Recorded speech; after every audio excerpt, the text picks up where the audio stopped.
Shut up and sit down. तो चलिए आइए अब हम लोग पढ़ते हैं 18.2 सोशियो रिलीजियस रिफॉर्म्स, सामाजिक धार्मिक सुधार के बारे में अब हम लोग पढ़ेंगे।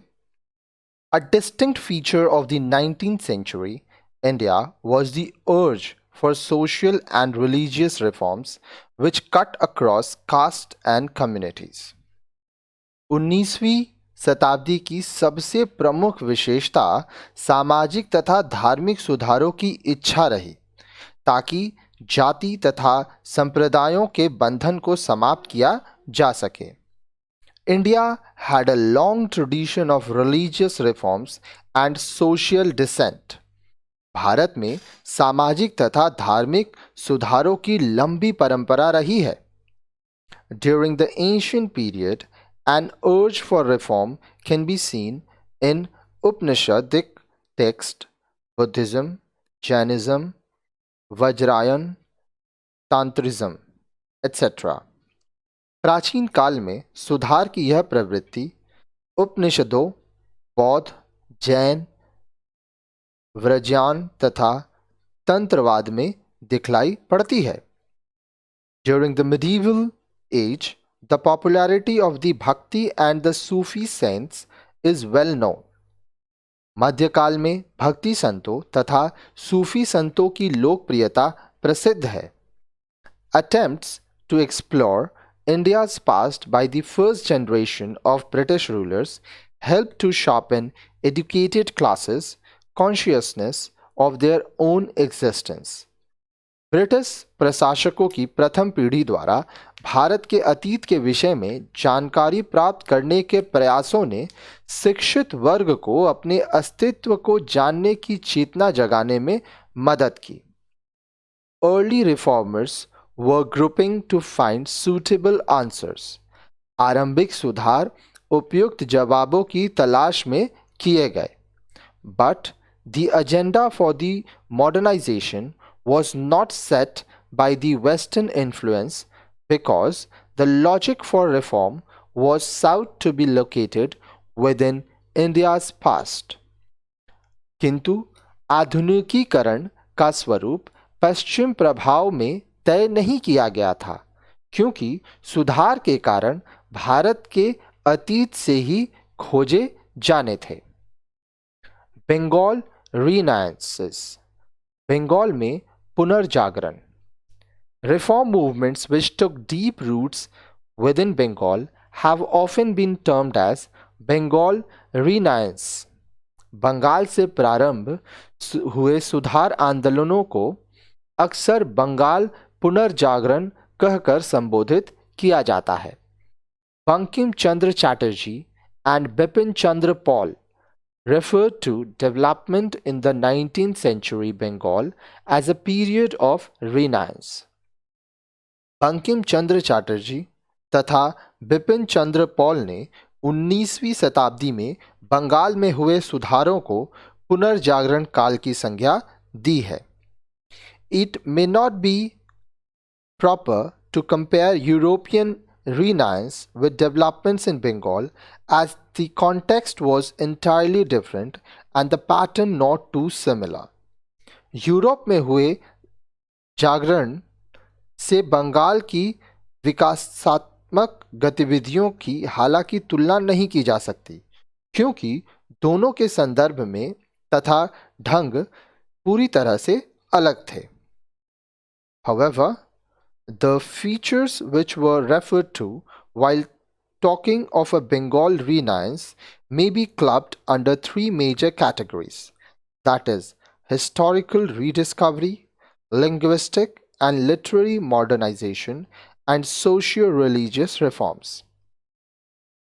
हालांकि जब हम बंगाल के पुनर्जागरण की बात करते हैं तो इस विकास को तीन चरणों में बांट सकते हैं: ऐतिहासिक पुनर्खोज, हिस्टोरिकल रीडिस्कवरी, भाषाई लिंग्विस्टिक तथा साहित्यिक आधुनिकीकरण लिटरेरी मॉडर्नाइजेशन तथा सामाजिक धार्मिक सुधार सोशियो रिलीजियस रिफॉर्म्स। ब्रह्मो समाज, आइए ब्रह्म समाज के बारे में पढ़ते हैं। Ram Mohan Roy from Bengal was the most notable reformer of the modern times. Bengal के राजा राम मोहन रॉय आधुनिक युग के सर्वाधिक विख्यात सुधारक थे. He was among the first to bring political questions in the ambit of public debate.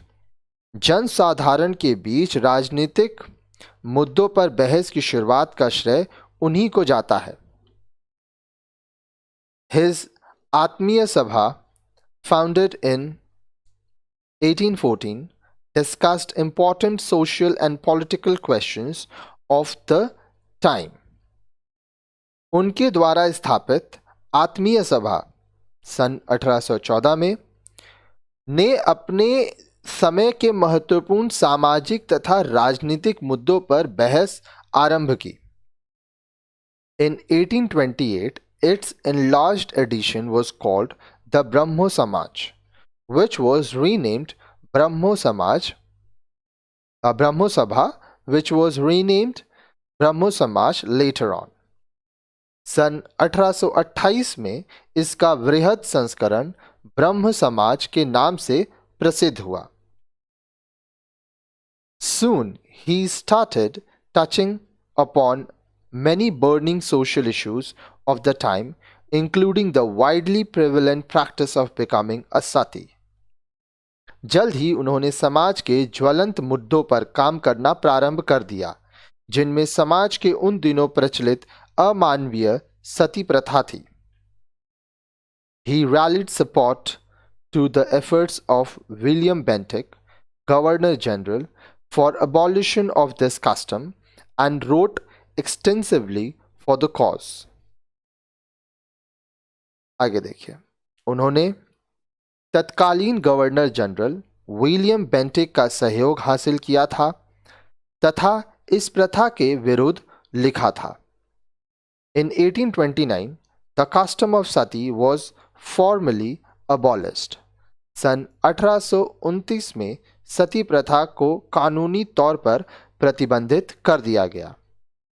He also condemned polygamy and many other forms of subjugation of women.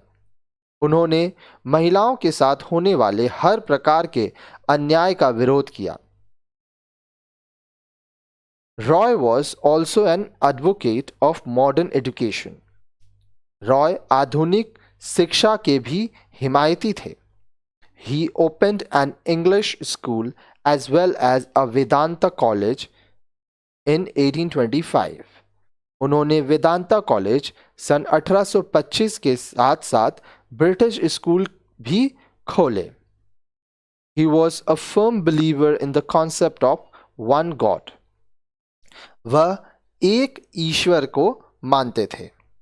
He was opposed to idolatry and found Upanishad as the basis of true Hinduism. उन्होंने मूर्ति पूजा का विरोध किया तथा उपनिषदों को सच्चे हिंदूवाद का आधार माना. He wished to purify Hinduism by removing all kinds of evils that had crept into it over centuries. He was not opposed to English education and spread of Western knowledge. उन्होंने हिंदू धर्म को सभी बुराइयों से मुक्त कर शुद्ध करना चाहा. वे ब्रिटिश शिक्षा तथा पश्चिमी ज्ञान के विरोधी नहीं थे. After Roy's death in 1833, the Brahmo Samaj started getting disorganized. 1833 ईस्वी में राय की मृत्यु के बाद ब्रह्म समाज विघटित होने लगा. It was given a definite shape and popularized beyond the city of Calcutta under the leadership of Debendranath Tagore, who joined in 1842.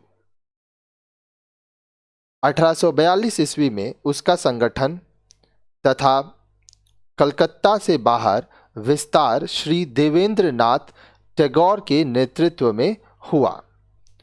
A year later, he wrote Brahmo Convent.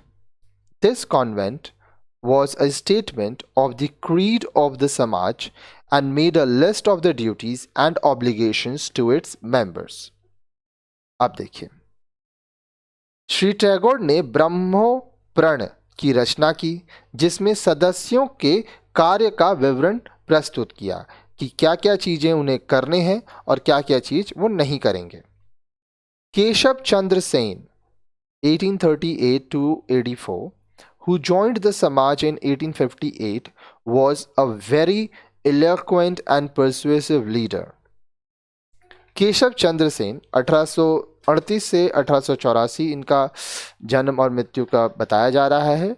समाज में 1858 में शामिल हुए तथा वे एक वाक चतुर तथा किसी भी बात को मनवाने में समर्थ थे. He took the activities of the Samaj beyond Bengal and into UP, Punjab, Madras and Bombay. उन्होंने समाज की गतिविधियों को बंगाल से बाहर उत्तर प्रदेश, पंजाब, मद्रास तथा बंबई तक फैलाया. He radicalized the Samaj by attacking caste system, underlining women's rights, promoting widow remarriage, and raising the issue of caste status of Brahmo preachers, which was earlier reserved from Brahmins. उन्होंने जाति व्यवस्था पर हमला कर महिला अधिकारों की बात की, विधवाओं की पुनर्विवाह को प्रोत्साहित कर तथा ब्रह्म धर्म सुधारकों के मध्य जाति व्यवस्था, जो पहले केवल ब्राह्मणों के लिए ही थी, के मुद्दे को उठाकर ब्रह्म समाज को और सुधारवादी रूप दिया. He laid stress on universalism in religion. उन्होंने धर्म के सार्वभौमिकीकरण पर जोर दिया. His radicalism brought him into opposition with Debendranath. आगे देखिए. In 1886, the Samaj was formally divided into Adi Brahma Samaj, headed by Debendranath, and the Brahma Samaj of India, headed by Keshav Chandra. आगे देखिए. उनके सुधारवाद ने उन्हें देवेंद्रनाथ के विरोध में खड़ा कर दिया. सन 1866 में समाज आधिकारिक तौर पर आदि ब्रह्म समाज देवेंद्रनाथ के नेतृत्व में तथा ब्रह्म समाज ऑफ इंडिया केशव चंद्र के नेतृत्व में विभाजित हो गया. ईश्वर चंद्र विद्यासागर जी के बारे में आइए देखते हैं क्या बता रहा है. Another Bengali reformer who actively raised the issues related to women was Ishwar Chandra Vidyasagar. एक अन्य बंगाली सुधारक जिन्होंने महिलाओं के मुद्दों पर अपनी आवाज उठाई वे थे Ishwar Chandra Vidyasagar. He was an active proponent of education of girl child, as he believed that lack of education was the real cause underlying all their problems. उन्होंने कन्याओं की शिक्षा के विस्तार पर भी कार्य किया, क्योंकि उनके अनुसार सभी समस्याओं का जड़ यह था कि वे पढ़ी लिखी नहीं थी. अशिक्षा सभी समस्याओं का जड़ था. With the help of an Englishman named Bethune, he set up many schools devoted especially to girl child. एक अंग्रेज व्यक्ति बेथम की सहायता से उन्होंने कई स्कूल का निर्माण किया जो बालिकाओं की शिक्षा को ही समर्पित थे. He forcefully attacked child marriage and polygamy. उन्होंने बहुपत्नी प्रथा तथा बाल विवाह का पुरजोर विरोध किया. He was a strong advocate of widow remarriage. अब देखिए, वो विधवाओं का पुनर्विवाह करवाना चाहते थे, उसके लिए भी उन्होंने काम किया. It was due to his active mobilizations of support that the Widows Remarriage Act was passed in 1856, legalizing all widow remarriages. He arranged many such remarriages. He set up a personal example when his son Narayan also married a widow. यह उनकी ही सक्रियता का परिणाम था कि विधवा पुनर्विवाह कानून 1856 में पारित हो गया, जिसने सभी विधवा विवाहों को वैध करार दिया। उन्होंने ऐसे कई विवाह करवाए। उन्होंने इसका एक व्यक्तिगत उदाहरण भी प्रस्तुत किया जब उनके पुत्र ने एक विधवा से विवाह किया। पुत्र का नाम नारायण था। रामकृष्ण मिशन, आइए रामकृष्ण मिशन के बारे में पढ़ते हैं। During the late 19th century, another notable reform movement in Bengal, which soon spread to other parts of the country, was the Ramakrishna Mission. 19वीं शताब्दी के उत्तरार्ध में बंगाल में एक और प्रसिद्ध सुधार आंदोलन हुआ जो कि बहुत जल्द देश के अन्य हिस्सों में फैल गया। वह था Ramakrishna Mission. The movement began under an ascetic and priest Gadadhar Chatterjee or Swami Ramakrishna Paramahansa 1836 to 1886, who achieved inner peace around 1871 to 72. यह आंदोलन एक आस्तिक तथा पुजारी गदाधर चैटर्जी उर्फ स्वामी रामकृष्ण परमहंस के नेतृत्व में प्रारंभ हुआ। 1836 से 1886 इनका जीवन काल माना जाता है, जिन्होंने आंतरिक शांति सन 1871-72 में प्राप्त की थी। He preached universality of all religions and favored preserving beliefs and rituals of Hinduism.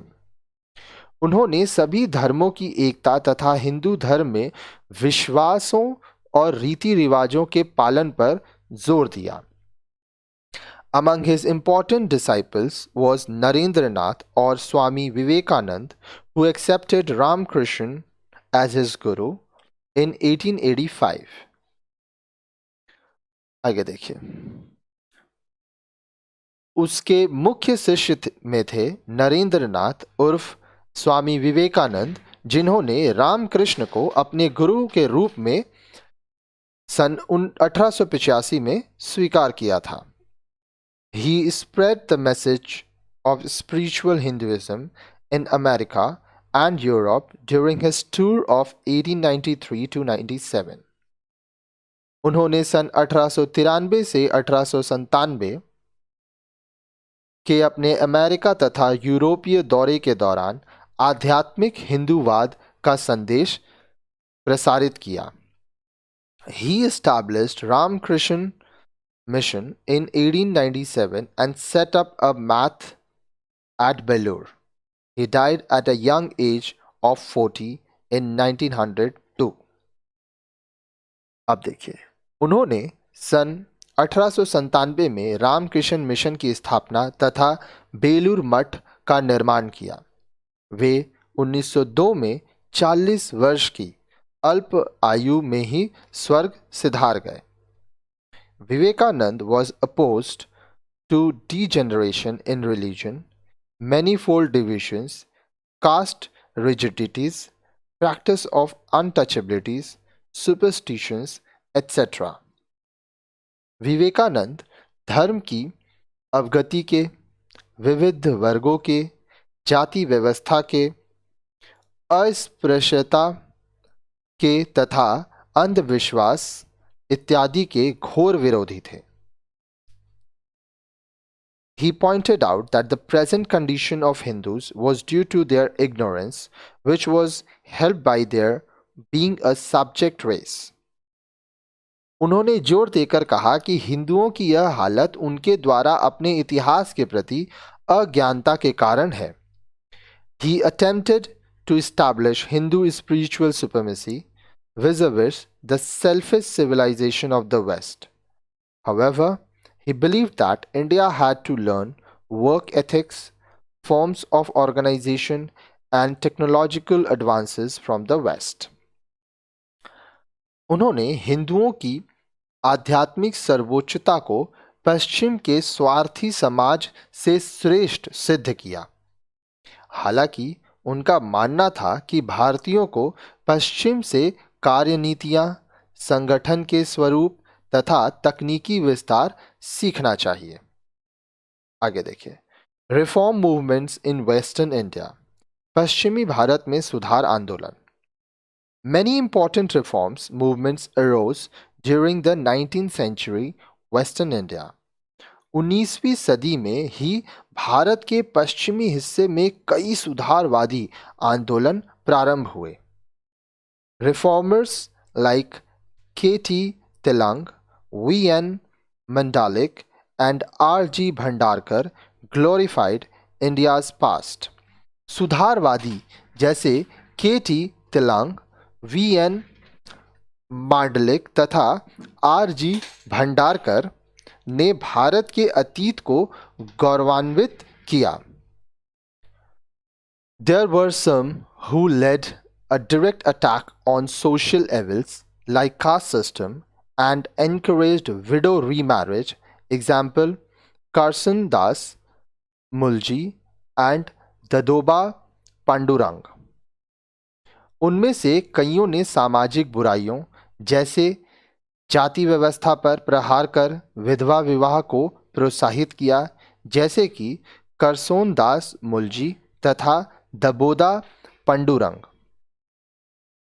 They formed मानव धर्म सभा in 1884 and परमहंस मंडली in 1849। उन्होंने सन 1844 में मानव धर्म सभा तथा 1849 में परमहंस मंडली की स्थापना की। द मंडली कैरिड इट्स एक्टिविटीज सीक्रेटली। मंडली ने गुप्त रूप से गतिविधियों का संचालन किया। Its members took a pledge that they would abandon all caste distinction। अब देखिए, बोल रहा है उनके सदस्यों ने शपथ ली कि वे जातिगत भेदभाव का पुरजोर विरोध करेंगे। The Mandali declined after 1860 as its membership and activities lost secrecy। मंडली जो थी 1860 में यह खत्म हो गई। क्यों, आइए उसके बारे में देखते हैं। मंडली का पतन 1860 के उपरांत हो गया जब इसके सदस्यों ने अपनी गोपनीयता खो दी। केशव चंद्र sense twin visits to Bombay in 1864 and 1867 had a deep impact on social reform in this part। Keshav Chandra Sen की बंबई की दो यात्राओं 1864 तथा 1867 ने इस हिस्से में सामाजिक सुधारों पर प्रभाव डाला। A direct consequence of his visit was the founding of the Prarthana Samaj in 1867 by Atmaram Pandurang। Mahadev Govind Ranade, who ran the Deccan Education Society, was the real force working behind this organization। उनकी यात्रा के प्रत्यक्ष प्रभाव के परिणाम स्वरूप आत्माराम पांडुरंग द्वारा 1867 में प्रार्थना समाज का गठन हुआ। दक्कन शिक्षा समाज का संचालन करने वाले महादेव गोविंद राणाडे इस संस्था के पीछे मुख्य शक्ति थे। Several members of the Prarthana Samaj had earlier been active in the Paramhansa Mandali। प्रार्थना समाज के सदस्य पहले परमहंस मंडली के कार्यकर्ता रह चुके थे। This समाज denounced idolatry, priestly domination, caste rigidities and preferred monotheism। समाज ने मूर्ति पूजा, पुजारी के वर्चस्व, जाति भेदभाव का विरोध किया तथा एक ईश्वर का समर्थन किया। Apart from Hindu sects, it also drew upon Christianity and Buddhism। हिंदुओं के अतिरिक्त इन्होंने ईसाईयत तथा बौद्ध धर्म की ओर भी देखा। It sought truth in all religions. Drawing inspiration from the Maratha Bhakti saints of the medieval period, Ranade sought to establish the concept of one compassionate God. उन्होंने सभी धर्मों में सत्य को ढूंढा। मध्यकालीन मराठा भक्ति संतों से प्रेरणा लेकर राणाडे ने एक ईश्वर के सिद्धांत को स्थापित करने का प्रयत्न किया। आगे देखिए, Arya Samaj. The most profound reform movement in the late 19th century India was the Arya Samaj. 19वीं शताब्दी के अंत में सबसे प्रसिद्ध सुधार आंदोलन आर्य समाज रहा। It started in the Western India and the Punjab and gradually spread to a large part of the Hindi heartland. यह पश्चिम भारत से प्रारंभ हुआ तथा पंजाब तथा अन्य हिंदी भाषी क्षेत्रों में बहुत जल्दी फैल गया। It was founded by Dayanand Saraswati 1824 to 1883.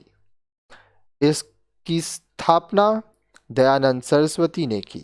इनका जीवन काल 1824 से 1883 माना जाता है। In 1885 he wrote Satyarth Prakash or the Light of Truth and in the same year founded the Bombay Arya Samaj. सन 1875 में उन्होंने सत्यार्थ प्रकाश की रचना की तथा इसी वर्ष बम्बई आर्य समाज का गठन किया। The Lahore Arya Samaj was founded in 1877. Lahore Arya Samaj सन 1877 में स्थापित हुआ। Subsequently, Lahore became the epicenter of the Arya movement. परिणाम स्वरूप लाहौर आर्य समाज की गतिविधियों का मुख्य केंद्र बन गया। Dayanand opposed a ritual-ridden Hindu religion and called for basing it on the preaching of the Vedas. Dayanand ने हिंदू धर्म के आडंबरों का विरोध किया था, वेदों पर अपनी शिक्षाएं आधारित की। Only Vedas, along with their correct analytical tool, were true. उनके अनुसार सही विश्लेषण के साथ वेद ही आखिरी सत्य है। He attacked Purans, polytheism, idolatry and domination of the priestly class. उन्होंने पुराणों, बहु ईश्वरवाद मतलब बहुत सारे भगवान, मूर्ति पूजा तथा ब्राह्मणों के वर्चस्व का विरोध किया। He adopted Hindi for reaching out the masses. उन्होंने जनसाधारण तक पहुंचने के लिए हिंदी भाषा को अपनाया। He also opposed child marriage. अब देखिए, उन्होंने बाल विवाह का भी विरोध किया। He was fiercely opposed to multiplicity of caste, which he thought was primarily responsible for encouraging conversion of lower caste into Christianity and Islam. वे जातिगत भेदभाव के घोर विरोधी थे क्योंकि उनके अनुसार निम्न जाति के लोगों द्वारा ईसाई तथा मुस्लिम धर्मांतरण की सबसे बड़ी वजह यही थी। आगे देखिए, After Dayanand's death in 1883, the Samaj lay scattered. Dayanand Saraswati की मृत्यु सन 1883 में हुई और उसके बाद आर्य समाज बिखर गया। Most important attempt to unite the Samaj and its activities was the founding of the Dayanand Anglo-Vedic Trust and Management Society in Lahore in 1886. समाज को संगठित रखने तथा इसकी गतिविधियों को संगठित रखने के प्रयास के चलते Dayanand Anglo Vedic Trust and Management Society की स्थापना लाहौर में 1886 ईस्वी में की गई। In the same year this society opened a school with Lala Hansraj as its principal. इसी वर्ष इस समिति ने स्कूल खोला जिसमें लाला हंसराज प्रधानाध्यापक बने। However, some leaders of the Samaj were opposed to Anglo-Vedic education. हालांकि समाज के कुछ सदस्यों ने एंग्लो वैदिक शिक्षा का विरोध किया था. They were Munshi Ram, Swami Shraddhanand, Gurudatt, Lekhram and others. वे थे मुंशी राम, स्वामी श्रद्धानंद, गुरुदत्त, लेखराम तथा अन्य. They argued that the Arya Samaj's educational initiative must focus on Sanskrit, Aryan ideology, and Vedic scriptures, and should have little space for English learning. उन्होंने तर्क दिया कि आर्य समाज की शैक्षणिक गतिविधियों संस्कृत, आर्य विचारधारा तथा वैदिक शिक्षाओं पर आधारित होनी चाहिए तथा ब्रिटिश भाषा को कम से कम स्थान देना चाहिए. This militant wing thought that Dayanand's words were sacrosanct and his message in Satyarth Prakash could not be questioned. विरोध करने वालों का मानना था कि दयानंद के कथन ही पवित्र हैं तथा सत्यार्थ प्रकाश में दिए गए उनके संदेशों पर प्रश्न नहीं किया जा सकता. While the moderate wing, led by Lala Hansraj and Lajpat Rai, pointed out that Dayanand was a reformer and not a rishi or sadhu. जबकि लाला हंसराज तथा लाजपत राय ने इस बात पर जोर दिया कि दयानंद एक सुधारक थे, न कि कोई ऋषि या साधु. Conflicts also arose over the control of Dayanand Anglo-Vedic Trust and Management Society, DAV प्रबंधन समिति के नियंत्रण पर भी विवाद उठे. These differences finally led to a formal division of the Arya Samaj in 1893 when Munshi Ram broke away along with his supporters to initiate a Gurukul-based education. Therefore, after 1893, the two wings of the Arya Samaj were DAV group and Gurukul group. इन मतभेदों के चलते सन 1893 में आर्य समाज का औपचारिक विभाजन हो गया, जहां मुंशीराम ने अपने समर्थकों के साथ गुरुकुल आधारित शिक्षा की शुरुआत की. इसके बाद 1893 के बाद आर्य समाज के दो हिस्से हो गए, डीएवी समूह तथा गुरुकुल समूह. Munshiram and Lekhram devoted themselves to popularizing of the teachings of the Vedas and began an Arya Kanya Pathshala at Jalandhar to safeguard education from missionary influence. Munshi Ram तथा लेखराम ने स्वयं को वेद शिक्षा के प्रचार प्रसार के लिए समर्पित कर दिया तथा मिशनरियों के प्रभाव से शिक्षा को बचाने के लिए जालंधर में आर्कन्या पाठशाला का निर्माण किया. In 1902, Munshi Ram founded a Gurukul at Kangri in Haridwar. सन 1902 में मुंशी राम ने हरिद्वार में कांगड़ी में एक गुरुकुल की नींव रखी. This institute became the center of the Gurukul education wing of the Arya Samaj in India. यह संस्था भारत में आर्य समाज की शिक्षा शाखा का केंद्र बन गया. It was here that Munshi Ram adopted sannyas and became Swami Shraddhanand.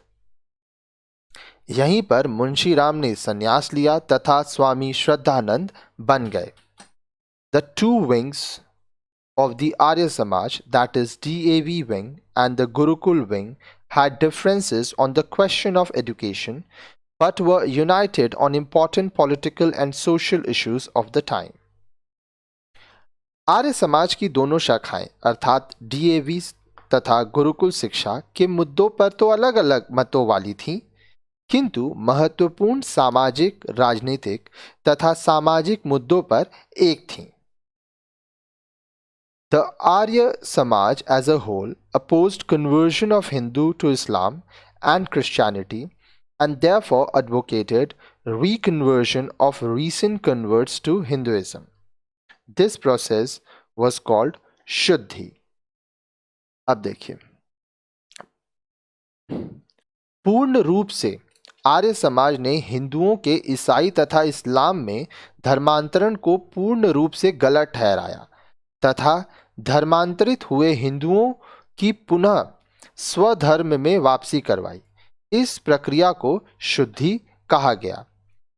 They also advocated greater usage of Hindi in Devanagari script. उन्होंने देवनागरी लिपि में लिखी हिंदी भाषा के प्रयोग पर बल दिया। In 1890s, the Arya Samaj also raised the issue of cow slaughter and formed Gaur Rakshini Sabha or the cow protection societies for protection of cows. The Arya Samaj led a prolonged movement against untouchability and advocated dilution of caste distinction. उन्होंने सन 1890 में आर्य समाज ने गौवध के मुद्दे को उठाया तथा गौरक्षणी सभा की नींव डाली। आर्य समाज ने छुआछूत के खिलाफ आंदोलन किया तथा जाति भेद की समाप्ति पर जोर दिया। रिफॉर्म मूवमेंट्स अमंग मुस्लिम्स, मुस्लिमों में सुधार आंदोलन। There was a sense of loss of power among educated and elite Muslims of India. मुस्लिमों के शिक्षित एवं संभ्रांत वर्ग में सत्ता खोने की पीड़ा थी। This happened mainly because of transfer of power from Mughals to British and replacement of Persian by English as the language of employment and advancement in the new bureaucracy. इसके पीछे मुख्य वजह थी मुगलों से अंग्रेजों को सत्ता का हस्तांतरण तथा फारसी के बजाय अंग्रेजी का रोजगार एवं दफ्तर की भाषा बन जाना। The movement of Farazis, which arose among the peasants of early 19th century Bengal, advocated return to pure Islam. 19वीं शताब्दी के प्रारंभ में बंगाल में किसानों द्वारा प्रारंभ किए गए सुधारवादी आंदोलनों फराजिस में विशुद्ध इस्लाम पर लौटने पर बल दिया। They followed the teachings of Shah Waliullah of Delhi 1703 to 63, who had a century earlier talked about regaining purity of Islam and objected to infiltration of non-Islamic customs among Muslims. अब देखिए, उन्होंने दिल्ली के शाह वलीउल्लाह 1703 से 1763 की शिक्षाओं का अनुसरण किया, जिन्होंने लगभग एक शताब्दी पूर्व इस्लाम की शुद्धता को पुनः पाने पर बल दिया था तथा मुस्लिमों के बीच बढ़ रही गैर मुस्लिम परंपराओं का विरोध किया था। Founding leader of the Faraizis Shariatullah 1781 to 1839 preached religious purification and advocated return to the Farazis, that is obligatory duties of Islam, namely kalima, professions of faith, salat or namaz, sawan or roza, zakat or alms to poor and hajj. आगे देखिए, फराजिस के संस्थापक शरीयत उल्लाह 1781 से 1839 उनका काल माना जाता है, ने शुद्धिकरण की शिक्षाएं दी तथा फैरज की ओर लौटने को कहा, जैसे कलीम अर्थात इस्लाम के आवश्यक कर्तव्य सलत नमाज पढ़ना, सौन रोज़ा रखना, ज़कात गरीबों की मदद करना तथा हज करना। ही ऑल्सो प्रीच्ड तौहीद और monotheism.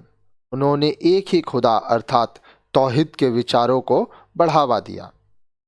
Another movement which arose among Muslims of Bengal was the Tariq-e-Muhammadiyya under the leadership of Titu Mir, who was initiated by Sayyid Ahmad Barelvi.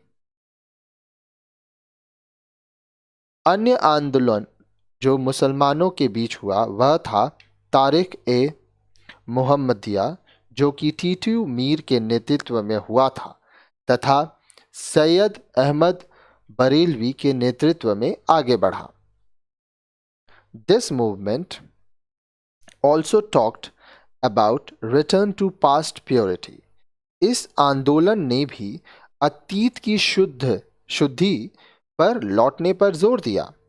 Another movement which was more concerned about the decline in power of the ulema class, Muslim priestly class, arose at Deoband in the United Province. एक अन्य आंदोलन उलेमा वर्ग, मुस्लिम धर्माधिकारी की शक्ति के पतन को लेकर संयुक्त क्षेत्र के देवबंद में प्रारंभ हुआ। Delhi School of Islamic Thought was derived from the Delhi College, currently Zakir Hussain College, which had begun imparting a parallel education, Islamic as well as English. Beginning 1830s, the college helped to foster a modern consciousness in the Muslim community. However, the revolt of 1857 and consequent crackdown by the British forces ended this intellectual excitement. However, the urge for modernization could easily be felt among a section of Muslims. इस्लामी विचारों की दिल्ली शाखा Delhi college वर्तमान में Zakir Hussain college से प्रारंभ हुई, जिसने एक समानांतर शिक्षा की शुरुआत की। इस्लामी तथा ब्रिटिश। सन 1830 के शुरू में कॉलेज ने मुस्लिमों में शिक्षा के प्रति आधुनिक चेतना का विस्तार किया। हालांकि 1857 के विरोध तथा परिणाम स्वरूप ब्रिटिश सेनाओं के दमन ने इस बौद्धिक उत्साह को दबा दिया, किंतु आधुनिकीकरण की इच्छा एक वर्ग के भीतर तीव्र रूप से बनी रही। आगे देखिए। The new leadership was provided by Sayyid Ahmad Khan, 1817 to 1898, who rightly thought that modern education was the most important path for improvement in the condition of Indian Muslims. Syed Ahmad Khan, इनकी जीवन काल 1817 से 1898 माना जाता है। सैयद अहमद खान के नेतृत्व में मुस्लिमों को नई दिशा मिली, जिनके अनुसार आधुनिक शिक्षा भारतीय मुस्लिमों की स्थिति में सुधार के लिए आवश्यक थी। He called for the study of European science and technology. उन्होंने यूरोपीय विज्ञान तथा तकनीकी शिक्षा पर जोर दिया। In 1866 he formed the British Indian Association. सन 1866 में उन्होंने ब्रिटिश इंडियन एसोसिएशन की नींव डाली। He stayed in England for more than a year during 1869 to 1870. वे सन 1869 से 1870 के दौरान एक वर्ष तक इंग्लैंड में रहे। On his return, he asked his Muslim brethren to adopt some positive features of the English society, like its discipline, order, efficiency, and high levels of education. वहाँ से वापस आकर उन्होंने अपने मुस्लिम समुदाय से अंग्रेज समाज की कुछ सकारात्मक विशेषताओं को अपनाने की सलाह दी, जैसे अनुशासन, क्रमबद्धता, कुशलता तथा शिक्षा का उच्च स्तर। He pointed out that there was no fundamental contradictions between Quran and natural science, and the new circumstances demanded dissemination of English language within an Islamic context. आगे देखिए, उन्होंने संकेत दिया कि कुरान तथा प्राकृतिक विज्ञान में कोई भी मूलभूत अंतर नहीं है और इंग्लिश भाषा जो है, अंग्रेजी भाषा, उसको भी अब हमें मिलाना है। आगे देखिए, he founded the Mohammedan Anglo-Oriental College at Aligarh in 1875, which went on to become the most important seminary for modern higher education among Muslims. उन्होंने सन 1875 में अलीगढ़ में मोहम्मद एंग्लो ओरिएंटल कॉलेज की स्थापना की, जो मुसलमानों के लिए आधुनिक शिक्षा का मुख्य केंद्र बन गया। At the elementary level, students followed the standard government curriculum in a carefully constructed Islamic environment. विद्यार्थी प्रारंभिक स्तर पर सरकार द्वारा निर्धारित पाठ्यक्रम का अनुसरण करते थे तथा माहौल इस्लामी होता था। In 1878, the college classes were also started and non-Muslims were also enrolled. सन 1878 में महाविद्यालय में कक्षाएं प्रारंभ हुई तथा गैर मुस्लिमों ने भी नामांकन करवाया। In 1886, Sayyid Ahmad Khan founded the Mohammedan Anglo-Oriental Educational Conference. सन 1886 में सैयद अहमद खान ने मोहम्मद एंग्लो ओरिएंटल शैक्षणिक सम्मेलन की नींव डाली।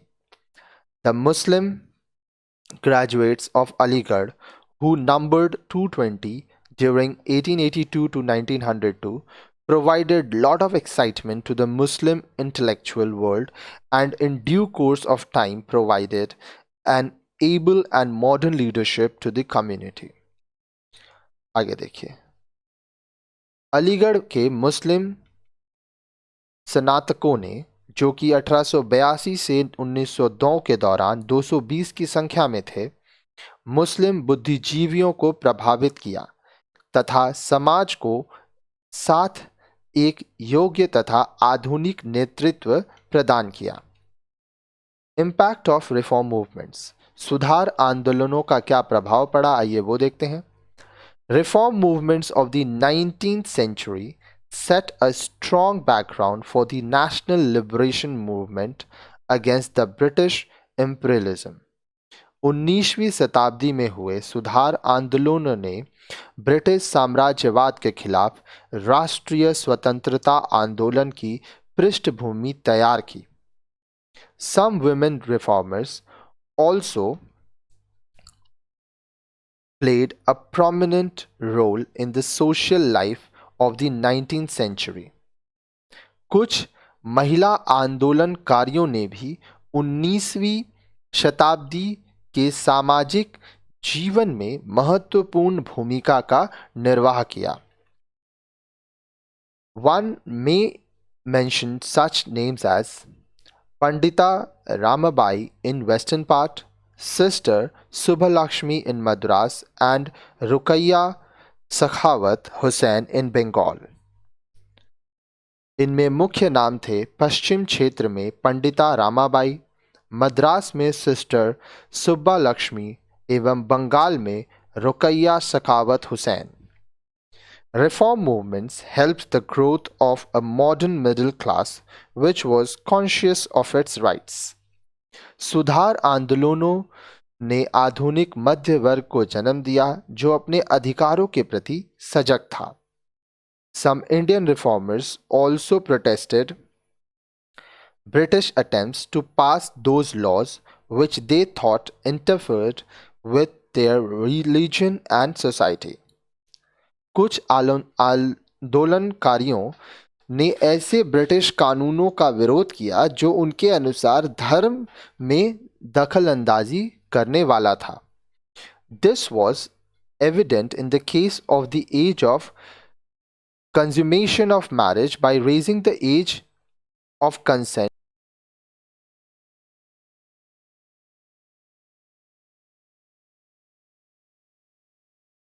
which were in conflict with interest of other communities or were revivalist in nature also worked towards polarization along communal lines.